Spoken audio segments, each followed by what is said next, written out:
Well before you need to use your life raft in an emergency, try and imagine how you're going to deploy the life raft in rough seas with the vessel rolling or heeling without the aid of non-skid for traction or rails for bracing. Once you have decided that it's safer to be on the life raft than to remain on the vessel, you will call a mayday and prepare the crew. It's now time to launch the life raft.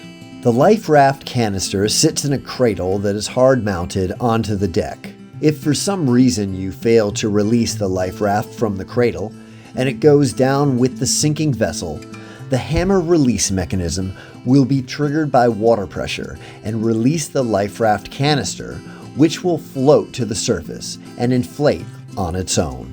Of course, in this scenario, you'll be in the water, wet and cold before reaching the raft.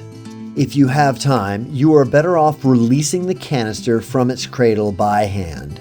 Most models have a pelican hook you can easily release, and you can deploy the life raft manually before the vessel sinks, and get into the life raft dry and warm. Pull out enough slack in the painter line so that you can walk the life raft canister to a location where you can launch it.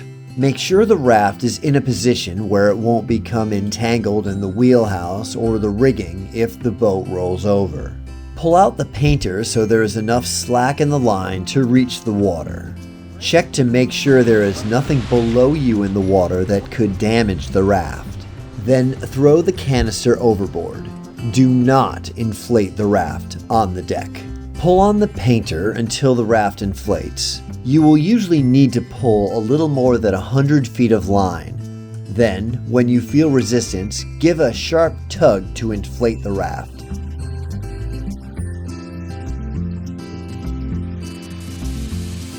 Once inflated, you will hear excess CO2 escaping from the pressure release valve.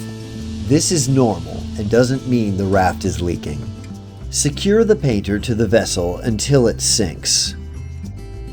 If you have not done so already, don immersion suits.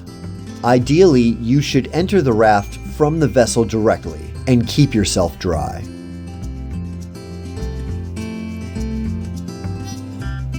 But this is not always possible, and sometimes you have to get in the water first. Getting into the raft from the water is not always easy. Use the ramp, especially if you are cold and injured. If there is no boarding platform, swim to the raft and grab the straps inside the raft to pull yourself in. If you put your feet in the webbing board ladder, the feet tend to go under the raft, making it harder to enter. You are better off just using the buoyancy of the suit to get you high enough to grab the inside straps. Grab as high onto the raft as you can and crouch low in the water. Then all at once, pull yourself up with your arms and kick your legs. Better yet, have the strongest person enter the raft first and help others. Stay attached to the vessel as long as there is no risk. You will be a bigger target and closer to your last reported position.